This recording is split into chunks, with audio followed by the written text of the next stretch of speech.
The Kalari were what humans would call space elves, tall, graceful, with those impossibly large eyes that made them look perpetually surprised. For 800 years, they'd been the galaxy's poster children for enlightened civilization. No wars, no violence, just art, philosophy, and really pretentious poetry that somehow rhymed in 17 dimensions. So when the Vortex swarm descended on their home system like a plague of metallic locusts, the Kalari did what they always did when faced with a problem. They talked about it, held committee meetings, formed a task force to study the optimal response strategy. By day 2, half their orbital stations were scrap metal. By day 3, they were screaming into every communication channel they could find, "Mayday, Mayday! This is the Kalari Confederacy. We are under attack by an unknown hostile force. Please, any civilization receiving this transmission, we need immediate assistance." The message bounced through subspace relays across 47 star systems. The Zephyrian Council heard it and said, "Thoughts and prayers." The Altarian Empire heard it and immediately closed their borders. Even the usually helpful Benthic Federation suddenly discovered they had prior commitments. But Earth? Earth heard that distress call and said, "Hold our beer." What the galaxy didn't understand about humans was that we'd spent our entire evolutionary history perfecting one very specific skill: violence. Not just any violence, creative, adaptive, absolutely unhinged violence that made other species wake up in cold sweats. See, while the Kalari were writing sonnets about the beauty of sunrise on 17 different worlds, humans were figuring out increasingly inventive ways to kill each other with whatever we had lying around. Rocks, sticks, pointy metal things, controlled explosions, and eventually planet-cracking weapons that made the universe collectively decide, maybe we should keep an eye on these crazy primates. But here's the thing about humans: we're really, really good at pretending to be civilized. We wear nice suits, shake hands instead of biting each other, and only start wars over important things like oil, religion, or who gets to control the good parking spots. The Galactic Council thought they had us figured out. Humans, they said in their official reports, are a moderately advanced species showing remarkable restraint given their violent prehistory, suitable for limited diplomatic contact. They were so wrong. When Admiral Sarah Chin received the Kalari distress signal at Terra Command, she didn't hesitate for a microsecond. "Prep the emergency response fleet," she ordered. "Maximum burn to the Kalari system. Authorization code, Broken Arrow." Her aide looked up, confused. "Ma'am, Broken Arrow protocols are for when nice doesn't work anymore," Chin finished. "And something tells me we're way past nice." But here's where it gets interesting. Chin didn't just scramble the regular Navy. No, she made a call that would make every other species in the galaxy question everything they thought they knew about human nature. She called the penal battalions. You know what the penal battalions were? Earth's problem children. The soldiers who were too violent for regular military service, too unpredictable, too creative in their interpretations of acceptable casualties and rules of engagement. These were the humans who made other humans nervous, and Chin was about to unleash them on an unsuspecting galaxy. The flagship of this particular rescue mission was the U.S. Necessary Evil, commanded by Colonel James Reaper Morrison, a man so thoroughly decorated for valor and simultaneously court-martialed for excessive enthusiasm in combat operations, that his service record was classified on 17 different levels. Morrison's second-in-command was Major Elena Vasquez, whose psychological profile contained the notation, "Recommend assignment to conflicts where maximum destruction of enemy assets is desired. Do not assign to peacekeeping operations under any circumstances." The mission briefing was, let's call it, colorful.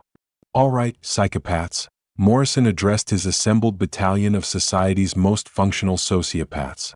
"We've got a bunch of peace-loving tree-huggers getting murdered by space bugs. Our job is simple: make the bad guys dead and the good guys not dead. Questions?" Lieutenant Rodriguez raised his hand. "Rules of engagement, sir?" Morrison smiled, and 17 hardened combat veterans felt a chill run down their spines. "Rodriguez, the Vortex swarm just declared war on everyone in that system. As far as I'm concerned, anything that shoots back is fair game. Anyone who surrenders gets treated according to the Geneva Convention. Everyone else." He shrugged. "Well, space is really, really big. Accidents happen. Now you might be wondering, what could possibly go wrong with sending humanity's most enthusiastic practitioners of warfare to rescue a peaceful civilization?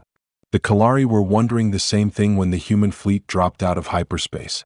"This is US necessary evil responding to your distress call," Morrison's voice crackled over their communications. "Sorry we're late to the party, but we brought party favors." The Kalari fleet commander, a graceful individual named Thelanya, stared at her screens in confusion. The human ships looked wrong. Where Kalari vessels were elegant curves of living crystal, human warships were brutal, angular things that looked like they'd been designed by someone with serious anger management issues. "Human commander," Thelanya transmitted, "we are gratified by your response. However, we must inform you that the Vortak fleet consists of over 300 capital ships. Your force appears to contain only 12 vessels." There was a pause. Then Morrison's laughter echoed across the channel, not the polite chuckle of diplomatic amusement, but the kind of laugh that made predators think twice about being predators. "Ma'am," Morrison replied, "you called for help. You didn't specify how much help. Trust me when I say, 12 of us is plenty." What the Kalari couldn't see was what those 12 small human ships contained. Each vessel was a weapons platform designed around a single philosophy: if it exists, we can probably blow it up. The necessary evil alone carried enough firepower to sterilize a continent, and that was just the conventional weapons. But the real terror wasn't in their ships, it was in their crews. See, while other species fought wars with honor, dignity, and carefully calculated acceptable losses, humans fought wars like we were trying to solve a particularly annoying math problem, with extreme prejudice and complete disregard for the feelings of the numbers involved. Major Vasquez was reviewing tactical data when she noticed something that made her grin. "Colonel," she called out, "the Vortak formation has a weakness." Morrison looked over her shoulder at the tactical display. "What are you thinking, Elena?" "Well, sir, they've arranged their fleet in a classic siege formation. Blockade the system, control all entry and exit points, slowly grind down resistance. Very methodical. Very predictable. And?" Vasquez's grin widened.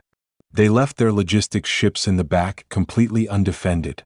They think they're safe because they're 3 light minutes from the fighting." Morrison studied the display for about 5 seconds. Then his own smile appeared, the kind that made small children hide behind their mothers and made mothers hide behind tanks. "Rodriguez," he barked, "how's our hyperspace navigation accuracy?" "Within 50 meters at combat ranges, sir." "Perfect. Vasquez, prep your Marines for a party. We're going shopping in the enemy supply depot." What happened next would be talked about in alien military academies for the next 1,000 years, usually as a cautionary tale about why you should never, ever assume humans will fight fair. The Vortak were in the middle of their systematic destruction of Kalari orbital defenses when reality decided to take a coffee break. One moment, their rear supply fleet was safely nestled 3 light minutes behind their battle line. The next moment, 12 human warships materialized directly in their midst like metallic demons conjured from the void. The Vortak had about 2 seconds to process this impossibility before Morrison's voice echoed across their communication channels. "Knock knock, motherf." The necessary evil opened fire at point-blank range. Now, when most civilized species engage in combat, there's a certain elegance to it.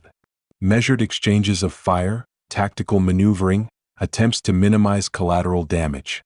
Humans approach combat like they approach everything else, with maximum efficiency and complete disregard for style points. The first Vortak supply ship simply ceased to exist. One moment it was a kilometer-long logistics vessel full of ammunition and replacement parts. The next moment it was a rapidly expanding cloud of superheated plasma with a side order of existential confusion. But here's the thing about the Vortak swarm: they weren't called a swarm because they traveled in small groups. They were called a swarm because they reproduced like cosmic locusts and fought with all the individual intelligence of an angry hive mind. Which meant that when the human fleet started systematically dismantling their supply train, they all turned around at once and came screaming back toward the humans with the collective intelligence of a really angry mob. 300 capital ships. Thousands of fighters. Enough firepower to crack a planet's crust. All focused on 12 human vessels. The Kalari watched in horror as the massive Vortak fleet bore down on their rescuers. Thelania opened a channel to Morrison. "Human commander, you must retreat. There are too many of them." Morrison's response came back steady and calm, like he was discussing the weather. "Ma'am, with respect, you called us for help because you had too many enemies. If we run away every time we're outnumbered, we'd never get anything done. But they have 300 ships." "Yeah," Morrison replied, and the Kalari could hear weapons powering up in the background. "But we have something they don't." "What?" "We're really, really good at this." What followed was less a battle and more a masterclass in applied human psychology. See, the Vorthak expected their enemies to run when outnumbered. Every other species in the galaxy had the good sense to retreat when faced with overwhelming odds. It was basic survival instinct. When the predator is bigger than you find somewhere else to be. Humans looked at overwhelming odds and thought, "Challenge accepted." Instead of retreating, the human fleet split into 4 groups and did something that violated every rule of space combat ever written. They attacked in 4 different directions simultaneously. Major Vasquez led her group in a screaming dive straight through the center of the Vorthak formation, her Marines transferring to boarding pods mid-flight. Her transmission to Morrison was barely audible over the sound of explosions. "Sir, we're initiating boarding actions on their command ships." "Copy that, Elena. Try to leave some for the rest of us." Lieutenant Rodriguez took his squadron on what could only be described as a tactical rampage through the Vorthak right flank, using a combination of conventional weapons, improvised explosives, and what the after-action report would delicately term creative interpretations of physics. Commander Kim's group somehow managed to hack into the Vorthak communications network and started broadcasting human death metal at volumes that ruptured eardrums across 17 species. The psychological effect was significant. And Morrison? Morrison took his remaining ships straight at the Vorthak flagship, broadcasting on all frequencies. "This is Colonel James Morrison of the Terran Defense Force. You want to fight? You got it. But fair warning, we don't take prisoners, we don't show mercy, and we definitely don't know when to quit." The Vorthak flagship was a massive thing. 2 kilometers of armor, weapons, and very angry aliens who were beginning to realize they might have bitten off more than they could chew. Morrison's ship was 1/10 its size and approaching at a velocity that suggested its pilot had either lost his mind or found something better than sanity. "Colonel," his tactical officer called out, "collision course in 30 seconds. Should I alter our trajectory?" Morrison looked at the massive enemy ship growing larger on their screen and made a decision that would either go down in history as brilliant tactical thinking or spectacular stupidity. "Negative. All power to forward shields. Prep the boarding crews." "Sir? We're going through them." What happened next would be replayed in slow motion on military training videos for decades. The necessary evil, moving at a significant percentage of light speed, punched through the Vorthak flagship's hull like a bullet through tissue paper. But instead of continuing through and out the other side, Morrison had his ship's engines fire in reverse at exactly the right moment, bringing them to a stop directly inside the enemy vessel's command center. Then the airlocks opened, and the Vorthak got their first up-close look at human Marines in combat mode. Now, you have to understand something about human Marines. They're not just soldiers, they're craftsmen. Artists, really. They approach the fine art of making the other guy stop moving permanently with the same dedication that other species reserve for philosophy or interpretive dance. Sergeant Thompson, a man whose idea of a good time involved explosives and very poor life choices, kicked down the door to the Vorthak command bridge and found himself face to face with 20 very surprised alien warriors. "Good evening, gentlemen," he said politely just before opening fire. "This is your wake-up call." Meanwhile, Corporal Martinez had discovered something interesting about Vorthak ship design. Their life support systems were centrally located and completely undefended. Within 5 minutes of boarding, he'd managed to replace their atmospheric mixture with something that made the aliens drowsy, confused, and significantly less interested in shooting back. "Martinez to Morrison," he reported cheerfully. "Sir, I've adjusted their air conditioning. Should make things more comfortable for everyone." Morrison's response came back tinged with what might have been pride.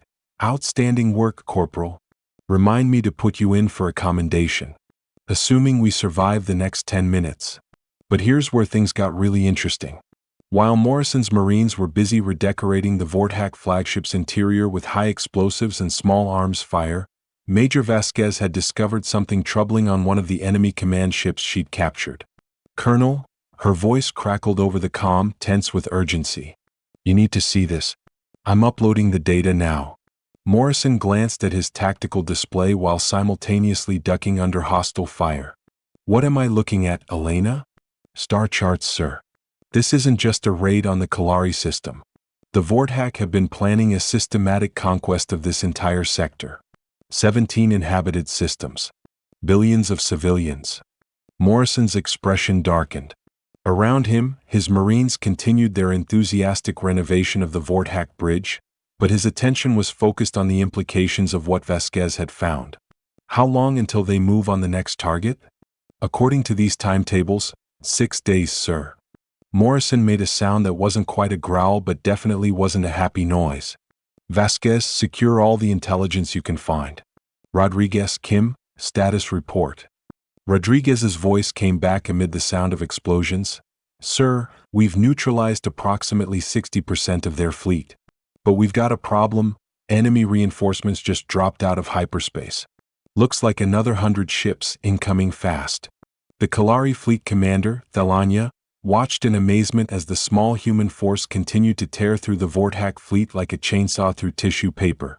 But even she could see that the arrival of enemy reinforcements had shifted the odds back toward impossible. "Human commander," she transmitted, "we are detecting massive reinforcements approaching your position." "Perhaps it would be wise to, ma'am," Morrison interrupted, and there was something in his voice that made every alien on the channel pay attention. "I need you to do something for me. I need you to get every civilian ship in your system ready for immediate evacuation to Earth space." What?" "Commander, we cannot abandon our homeworld." "You're not abandoning it," Morrison replied, his voice deadly calm. "You're protecting it. Because in about 15 minutes, this star system is going to become a very dangerous place to be." Morrison switched to his command frequency. "All ships, all units, this is Morrison. Code Black authorization. Prep the Kasaba howitzers." There was silence on the channel. Then Rodriguez's voice very quietly, "Sir, are you sure?" "Rodriguez, we've got 100 enemy reinforcements coming in hot, intelligence indicating a massive genocide campaign, and about 12 minutes before this whole situation goes completely sideways." Morrison's voice was steady, professional, and absolutely terrifying. "Yes, I'm sure. Kasaba howitzers. The weapons that made other weapons nervous. The kind of thing humans built when regular planet-cracking devices weren't quite enthusiastic enough. What the galaxy had never quite understood about human warfare was that we approached it with the same methodical problem-solving attitude we brought to everything else. When faced with a particularly stubborn problem, humans had a tendency to find increasingly creative solutions. The Kasaba howitzer was humanity's answer to the question, what if we took a nuclear weapon and focused all its energy in one direction? The answer, it turned out, was, you get something that can punch holes through reality itself. As the Vortak reinforcements approached, confident in their overwhelming numbers, Morrison's fleet began powering up weapons that violated several laws of physics and at least 3 interstellar treaties. "All ships," Morrison broadcast, "target the center of their formation. Full spread, maximum yield. Let's send a message that'll be heard all the way back to wherever these bugs came from." The Necessary Evil and her sister ships unleashed hell. 12 beams of concentrated nuclear fire lanced out across space, each one carrying enough energy to sterilize a continent. They struck the center of the Vortak reinforcement fleet and kept going. The first enemy ship simply vaporized. The second, third, and fourth ships followed in rapid succession. The beam punched through them like they weren't there, continuing on to hit the ships behind them and the ships behind those. In the span of 15 seconds, humanity's most dangerous humans had carved a hole through the center of the enemy fleet that was visible from 3 star systems away. But Morrison wasn't done. "All ships," he ordered, "converge on the remaining enemy forces. Standard boarding protocols. Anyone who wants to surrender can do it right now, loudly, and in at least 3 languages." The response from the surviving Vortak was immediate and unanimous. Every remaining ship turned and fled at maximum speed. Morrison watched them go, then opened a channel to the Kalari fleet. Ma'am, this is Morrison. The immediate threat has been neutralized. Your system is secure. Thelania's response came back shaky with amazement. Commander, how? There were so many of them. Morrison's chuckle was warm, almost paternal. Ma'am, that's the thing about humans. We specialize in solving problems that other people think are impossible. It's kind of our thing. But then his tone grew serious. However, we've recovered intelligence indicating this was just the advance force. The main Vortak fleet is still out there, and they're planning to hit 17 more systems. We're going to need to do something about that. What do you propose? Morrison's smile was visible in his voice. Well, ma'am, I think it's time the galaxy met the rest of humanity's military. The nice, civilized parts. 3 days later, representatives from 47 different alien civilizations gathered in emergency session at the Galactic Council. The topic of discussion: whether humanity should be classified as a protected species, too dangerous to attack, or a restricted species, too dangerous to exist. Admiral Chin stood before the assembled delegates, her expression serene, her hands clasped behind her back. Behind her, a holographic display showed the aftermath of the Kalari rescue mission, a debris field that stretched across half a solar system. Honorable delegates, she began, I understand there are concerns about humanity's enthusiasm in recent military operations.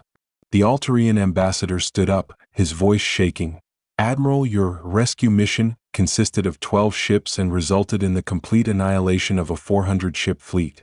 How do you explain such efficiency? Chin suggested helpfully. Violence, the ambassador finally managed. Chin nodded thoughtfully. Yes, we are quite good at that. But I think you're missing the larger picture here. She gestured, and the display changed to show a star map. 17 systems were marked in red, the Vortak's planned conquest targets. The force we encountered at Kalari was a scouting fleet. According to recovered intelligence, the main Vortak armada consists of over 10,000 ships. They've been systematically exterminating civilizations across this entire sector for the past 50 years. The council chamber fell silent. Now, Shin continued, you have two choices. Option 1. Handle this threat yourselves, using traditional diplomatic and military approaches.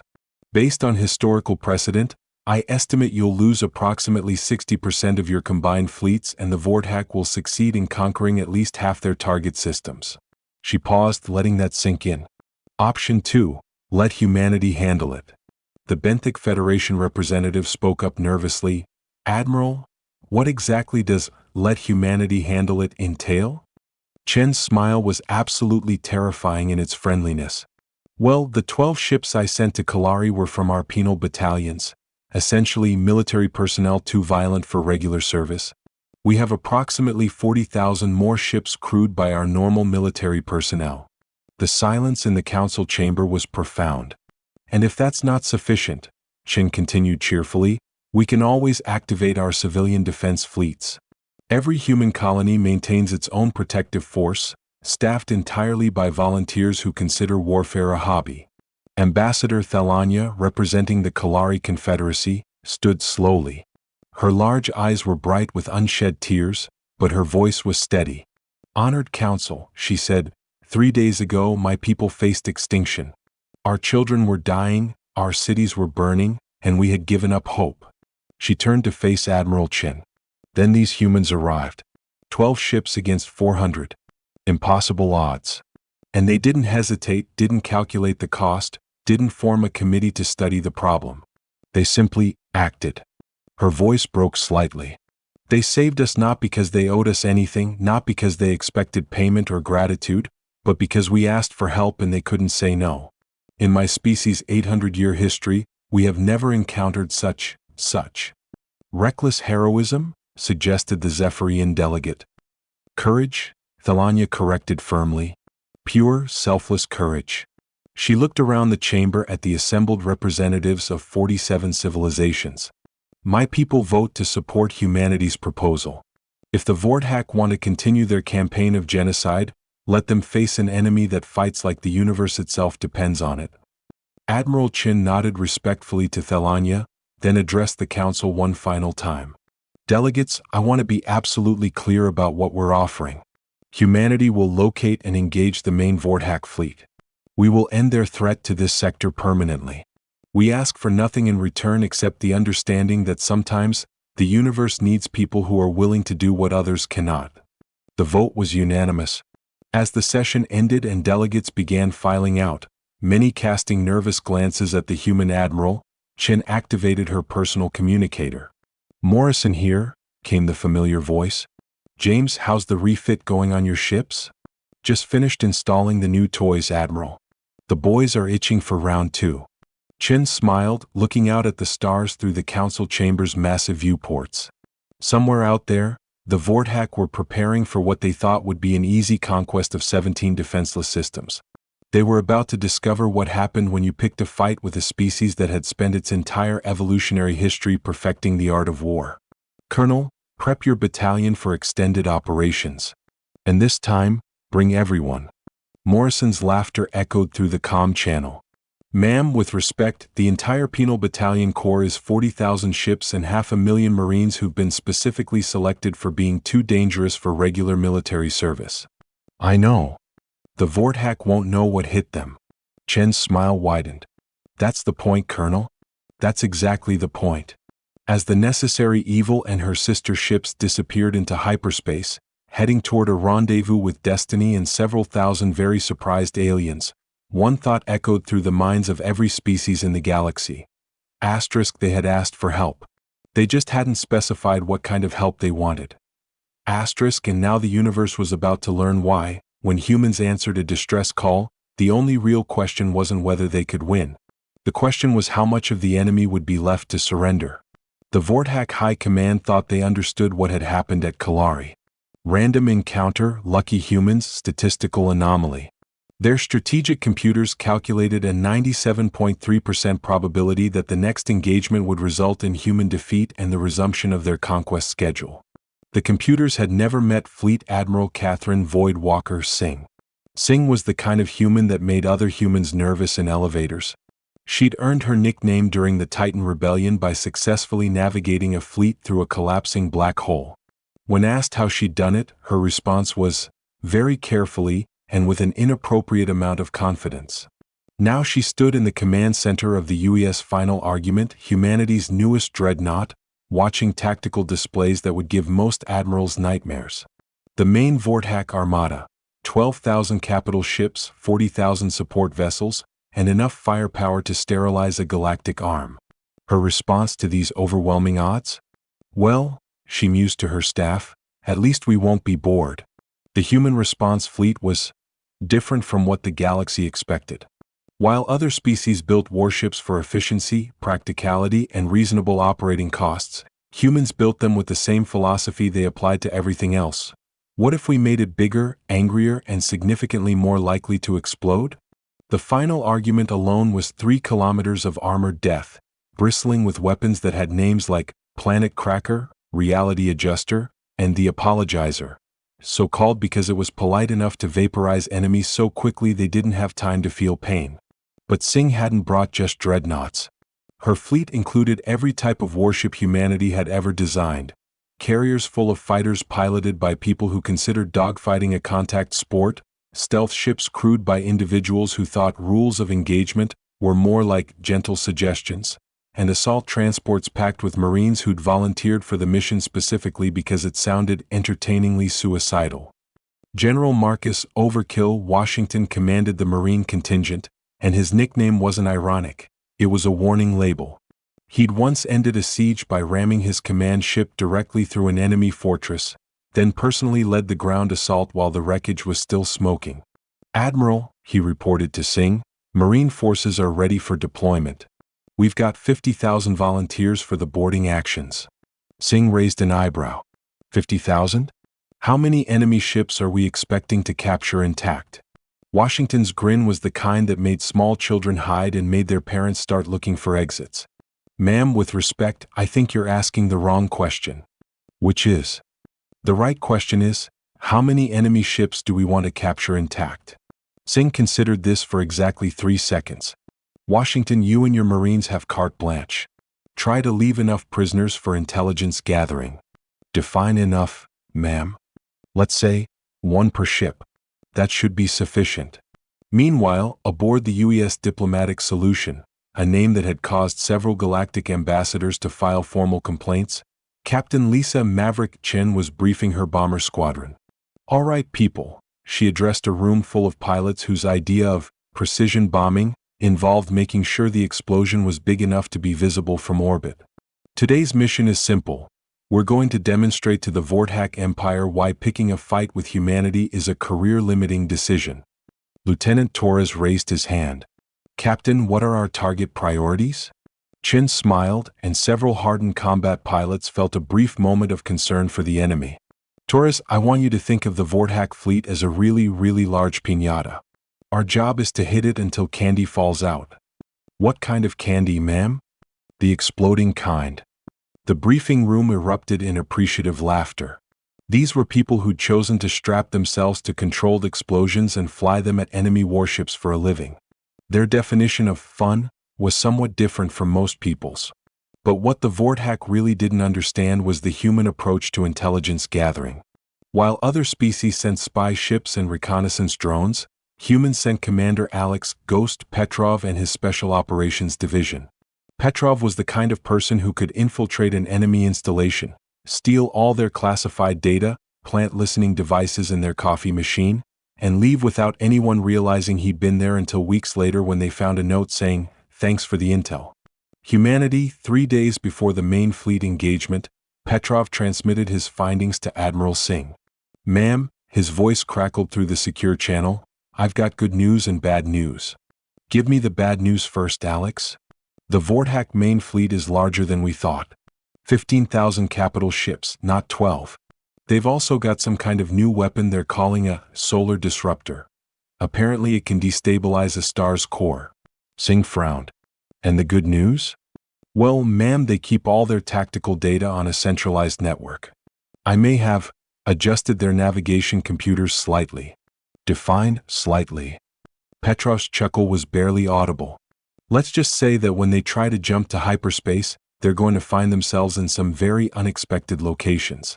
The Battle of the Helix Nebula began at 0800 Galactic Standard Time when the Vortak fleet dropped out of hyperspace expecting to find a defenseless human colony. Instead, they found themselves surrounded by 40,000 human warships arranged in what military historians would later term the most aggressively optimistic battle formation in recorded history. Admiral Singh's voice echoed across both fleets. "Vortak vessels, this is Fleet Admiral Catherine Singh of the Terran Defense Force. You have approximately 30 seconds to surrender unconditionally before we demonstrate why your species' conquest campaign ends here." The Vortak response was immediate and predictable. Every weapon they had opened fire simultaneously. Singh nodded approvingly. "Well, that settles that. All ships engage at will. Try to keep the war crimes to a minimum, but don't let that slow you down." What happened next would be replayed in military academies across the galaxy for the next 1,000 years, usually preceded by a warning that some viewers might find the content psychologically disturbing. The human fleet didn't charge into battle, they orchestrated it. Wing Commander Sarah Valkyrie Kim led the first strike, diving her fighter squadrons through the Vortak formation like a surgical scalpel made of screaming metal and barely contained explosions.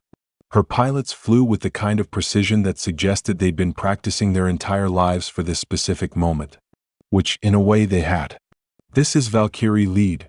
Her voice came through the calm as if she were discussing the weather while performing maneuvers that violated several laws of physics.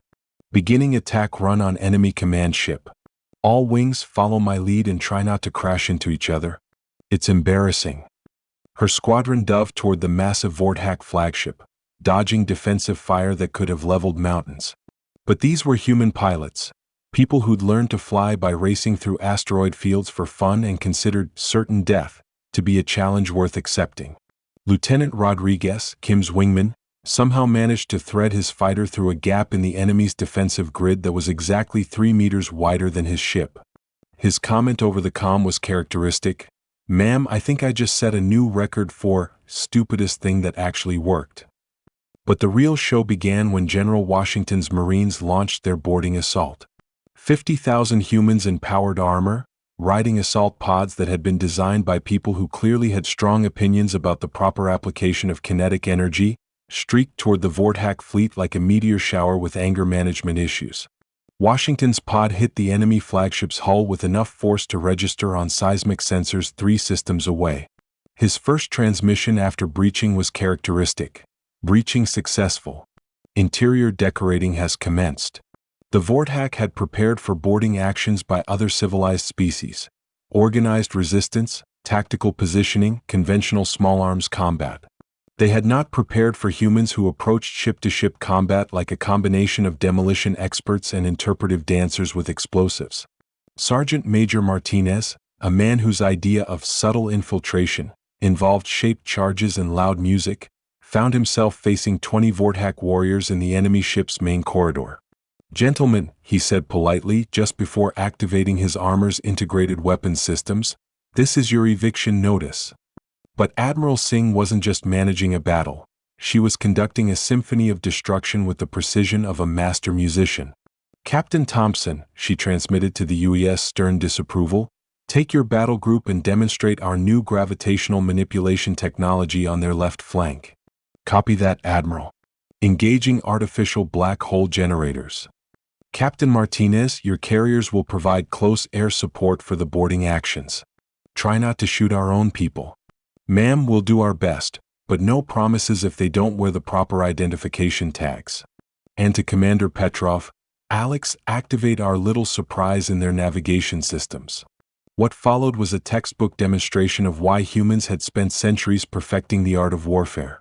The Vortak fleet, attempting to reposition to counter the human assault, suddenly found their ships jumping to hyperspace coordinates that put them directly in the path of Singh's reserve battle groups. Half their fleet materialized inside carefully prepared kill zones, while the other half found themselves scattered across 17 different star systems. Aboard the Vortak flagship, Supreme Commander Zalthek was experiencing what humans would recognize as a comprehensive nervous breakdown. "Report," he screamed at his tactical officers. "How are 12,000 ships losing to 40,000 humans?" His communications officer looked up, his expression somewhere between terror and professional confusion. "Sir, they're not fighting like any species we've encountered. They seem to be treating this entire battle as some kind of entertainment." This was, unfortunately, accurate. Human military communications were filled with cheerful banter, tactical discussions that sounded more like sports commentary, and an alarming number of references to historical Earth conflicts that had ended badly for everyone involved. Captain Chen's voice came through the tactical displays. "This is diplomatic solution. We've successfully negotiated with Enemy Squadron 7. Terms of surrender include immediate cessation of hostilities and complimentary tickets to see what the inside of their own ships look like from the outside." Translation? Zalthek demanded. "Sir, I believe they blew them up." But the real shock came when Zalthek received a direct transmission from Admiral Singh herself. Her image appeared on his command screen, a human female with calm eyes and the kind of smile that suggested she knew something you didn't. Behind her, through the viewports of her ship, Vortak vessels were exploding in carefully choreographed sequences. "Supreme Commander," she said pleasantly, "I believe we need to discuss terms." Zalthek's mandibles clicked in confusion. "Terms? You attack us without provocation and then speak of terms?" Singh's expression didn't change, but something in her eyes grew distinctly colder. "Commander, you've spent the last 50 years systematically exterminating entire civilizations. You came to human space with the intention of adding our colonies to your body count. The only reason we're talking instead of simply finishing this is professional courtesy." She leaned forward slightly. "Here are your options. Surrender unconditionally, provide full intelligence on all your remaining forces, and accept permanent exile to a system we'll designate for your species. Or..." She gestured toward the viewport behind her, where another Vortak battle group was experiencing what could only be described as rapid unplanned disassembly. "We can continue this conversation after we've reduced your entire armada to its component atoms." Zalthek looked at his tactical displays. In less than 30 minutes, the human fleet had systematically dismantled 2/3 of his forces. His remaining ships were scattered, confused, and facing enemies who seemed to treat impossible odds as a personal challenge. "You cannot defeat our entire empire," he managed. "We control 1,000 systems. Billions of warriors."